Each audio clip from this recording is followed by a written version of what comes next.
ఇద్దరు వ్యక్తుల మధ్య సంభాషణ ఇలా సాగుతోంది. మొదటి వ్యక్తి: అబ్బా, ఈరోజు ఎండ చాలా ఎక్కువగా ఉందండి. రెండో వ్యక్తి: అవును, స్కూళ్ళ ఫీజులు చాలా పెరిగిపోయాయి. మా చిన్నాడిని స్కూల్లో జాయిన్ చేస్తే ₹1,00,000 అయింది. మొదటి వ్యక్తి: ఈసారి సెలవులకు మా పిల్లలు సింగపూర్ వెళ్దామంటున్నారు. రెండో వ్యక్తి: ఆ సినిమా అంత పెద్ద హిట్ అవుతుంది అనుకోలేదు అసలు. ఈ సంభాషణ వింటే మీకేమనిపించింది? ఆ మాట్లాడుకుంటున్న ఇద్దరు పిచ్చివాళ్లే ఉంటారు అని కదా? అవును, కమ్యూనికేషన్ సవ్యంగా లేకపోతే మనమైనా అంతే. ఎంత మాట్లాడుకున్నా మన మధ్య జరిగే సంభాషణలు ఇలాగే ఉంటాయి. పుణేలో కాబోయే భర్త కేతన్ని ప్రియుడితో కలిసి హత్య చేసిన సియా గోయల్ తనకు పెళ్లి వద్దని చెప్పిన కేతన్ కానీ తన తల్లిదండ్రులు కానీ వినలేదని చెబుతోంది. అంటే వారి మధ్య కమ్యూనికేషన్ ఇలాగే జరిగిందన్నమాట. కేతన్తో తనకి పెళ్లి ఇష్టం లేదని చెప్పానంటోంది సియా. అందుకు అతను: మాది చాలా పేరు డబ్బున్న కుటుంబం, మా నుండి నువ్వు తప్పించుకోలేవు, పారిపోయినా పట్టుకుంటాము, పెళ్లి చేసుకుని తీరాల్సిందే అన్నట్టుగా పోలీసుల విచారణలో తెలిపిందామె. అయితే పెళ్లి వద్దని సియా ఎంత బలంగా కోరుకుంటున్నది, బలవంతంగా వివాహం చేసుకుంటే దానివలన తరువాత పరిణామాలు ఎంత తీవ్రంగా ఉండవచ్చు అనేది కేతన్ గ్రహించలేకపోయాడు. అవును, ప్రతిరోజు తాము చూస్తున్న మనుషులు హత్యలు చేసే వరకు వెళతారని ఎవరూ అనుకోరు. సియా తల్లిదండ్రులు కూడా ఊహించలేదు. వాళ్లకు కూడా ఆమె కేతన్తో పెళ్లి వద్దని చెప్పినట్టుగా తెలుస్తోంది. వాళ్ళు కూడా సీరియస్గా తీసుకోలేదు. ఆమె రాజీ పడుతుందని వాళ్ళు అనుకుని ఉంటారు. కానీ తాను రాజీ పడే అవకాశం లేదని సియా తల్లిదండ్రులకు కమ్యూనికేట్ చేయలేకపోయింది. వాళ్ళు అర్థం చేసుకోలేకపోయారు.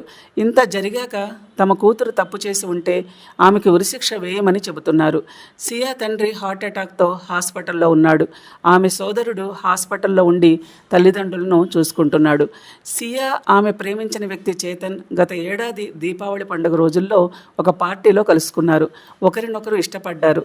మధ్యలో కేతన్ రావటం, అతడిని వదిలించుకోవడం తమ వల్ల కాదనే నిర్ణయానికి రావటంతో చివరికి పరిస్థితులు హత్యకు దారితీశాయి.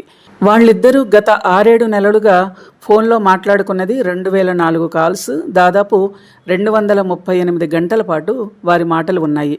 అతనితో ఆమె రిలేషన్ ఎంత బలంగా ఉన్నదనేది ఈ విషయాలు చెబుతున్నాయి.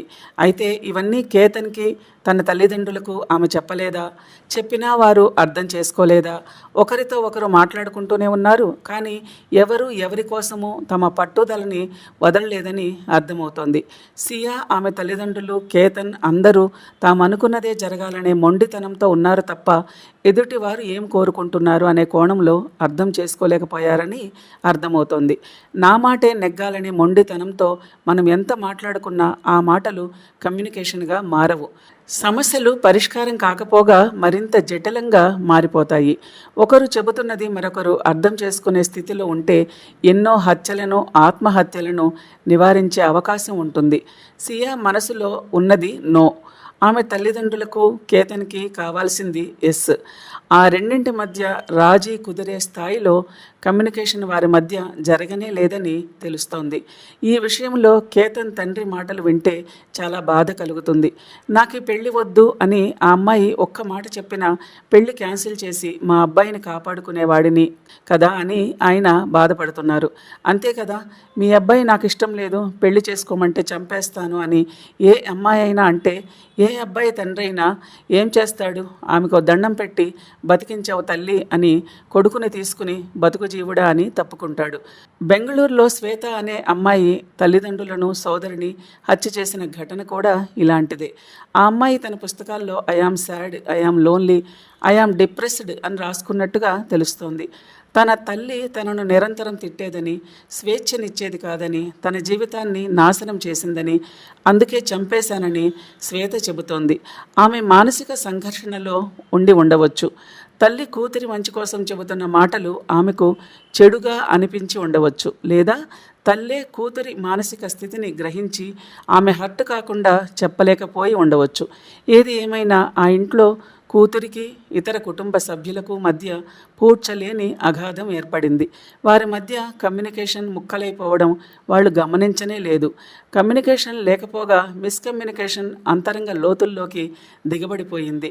శ్వేత హత్యలు చేసింది అనేది ఎంత నిజమో, ఆమె ఆ దారుణాలు చేసేంత స్థాయికి ఎప్పుడు దిగజారిందో, ఎలా దిగజారిందో ఆమెకు, ఆమె కుటుంబ సభ్యులకు తెలియకపోవడం అంతే విషాదం. ఎందుకంటే ఆమె స్థితిని వారు పూర్తిగా అర్థం చేసుకుని ఉంటే ప్రాణాలు కోల్పోయేవారు కాదు. తమ దగ్గరి వారిని, ఆప్తులను అంతం చేయాలనేంత కసి, కక్ష, పగ మనుషుల్లో ఎందుకు పెరుగుతున్నాయి? ఆలోచనలు అంతగా ఎందుకు తప్పుదారి పడుతున్నాయి? మాట ఫెయిల్ అయిన చోట చాలా జరుగుతాయి, విభేదాలు వస్తాయి. ఇక ఈ సమస్య సాధారణ పద్ధతుల్లో పరిష్కారం కాదనే భయం కలుగుతుంది. అదే గట్టి నమ్మకంగా మారుతుంది. ఇక ఎంత మాట్లాడినా లాభం లేదనే పాయింట్ దగ్గర చాలామంది సైలెన్స్లోంచి వైలెన్స్లోకి వెళ్ళే ప్రమాదం ఉంటుంది. మనం క్రైమ్ వార్తల్లో చూస్తుంటాం.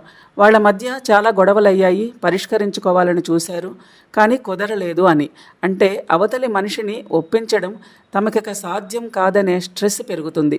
అప్పుడు ఒప్పించడం కంటే తప్పించడమే సులభం అనిపిస్తుంది. మనం తీవ్రమైన ఒత్తిడిలో లేదా నిద్రలేమిలో ఉన్నప్పుడు మన మెదడులోని ఎమోషనల్ సెంటర్ అమిగ్డాలా మరింత చురుగ్గా మారిపోయి విచక్షణతో ఆలోచించే ప్రీఫ్రంటల్ కార్టెక్స్ అనే మెదడు భాగం సరిగ్గా పని చేయని స్థితికి చేరుతుంది. దాంతో ఎవరితోనైనా చిన్నపాటి వాదనలు జరిగినా అవి భయంకరమైనవిగా, వెంటనే ఫైట్ చేయాల్సినంత ప్రమాదకరమైనవిగా కనబడతాయి. ఇలాంటప్పుడు నేరం చేయటంలో తప్పు లేదనిపిస్తుంది. అదే పనిగా రీల్స్, ఇతర వీడియోలు చూడటం, జూదం, gaming, online shopping, social networking లాంటి ఆన్లైన్ కార్యకలాపాల్లో ఎక్కువ సమయం గడపడం వలన మన ప్రీఫ్రంటల్ కార్టెక్స్ దెబ్బతినే ప్రమాదం ఉంది. అలాగే శరీరానికి సరైన ఆహారం, వ్యాయామం, విశ్రాంతి, మనసుని ఒత్తిడి నుండి బయటపడేసే మార్గాలు, మానసిక శాంతి లేనప్పుడు ఇది సవ్యంగా పనిచేయని స్థితికి చేరుతుంది. సాధారణంగా మన మెదడులోని ఈ భాగం సమస్యలను పరిష్కరించడం, సృజనాత్మకత, విచక్షణ, తెలివిగా ఆలోచించడం, శ్రద్ధ లాంటి అంశాలను నిర్వహిస్తుంది. ఇది సవ్యంగా పనిచేయనప్పుడు మనం చేసే ఒక పని వలన ఎలాంటి పర్యవసానాలు ఉండవచ్చు అనే ఆలోచన ఉండదు. ఆవేశాన్ని నియంత్రించుకోలేరు. భావోద్వేగాల మీద పట్టు ఉండదు. ముఖ్యంగా అదుపులో పెట్టుకోలేని స్థాయిలో ఒత్తిడికి గురైనప్పుడు మన మెదడులో చాలా వేగంగా రసాయన మార్పులు జరుగుతాయి. దాంతో విచక్షణతో తెలివిగా ఆలోచించి నిర్ణయాలు తీసుకునే శక్తి పోతుంది. మెదడు ఫైట్ ఆర్ ఫ్లైట్ మోడులోకి మారిపోతుంది. అంటే మరో దారి లేదు, ఇక పోరాడు లేదా పారిపో అనే స్థితికి చేరి చివరికి అలాంటి దారుణమైన, అవాంఛనీయమైన నిర్ణయాలు తీసుకుంటుంది. మితిమీరిన స్వార్థం, సహనం చాలా తక్కువగా ఉండటం, రిస్క్ని తట్టుకునే స్వభావం ఎక్కువగా ఉండటం, ఇవన్నీ ఉన్నవారు నేరాలకు పాల్పడే అవకాశం మరింత ఎక్కువగా ఉంటుందని అధ్యయనాలు చెబుతున్నాయి. స్వార్థం ఎక్కువగా ఉన్నప్పుడు నీతి, నిజాయితీ, నైతిక విలువలకు కట్టుబడి ఉండే లక్షణం బలహీనమైపోతాయి. దీని వలన కూడా నిర్భయంగా నేరాలు చేస్తారని మానసిక శాస్త్రం చెబుతోంది. అలాగే విపరీతమైన అహంభావం, ఆవేశం, దూకుడు స్వభావం కూడా నేరాలకు కారణం కావచ్చు. ఏది ఏమైనా మాట్లాడుకుంటే సరిపోయేదానికి మర్డర్ వరకు వెళ్తున్నారంటే సరిగ్గా మాట్లాడటం, సరిగ్గా వినడం, సవ్యంగా అర్థం చేసుకోవడం ఇవేమీ జరగడం లేదనే భావించాలి.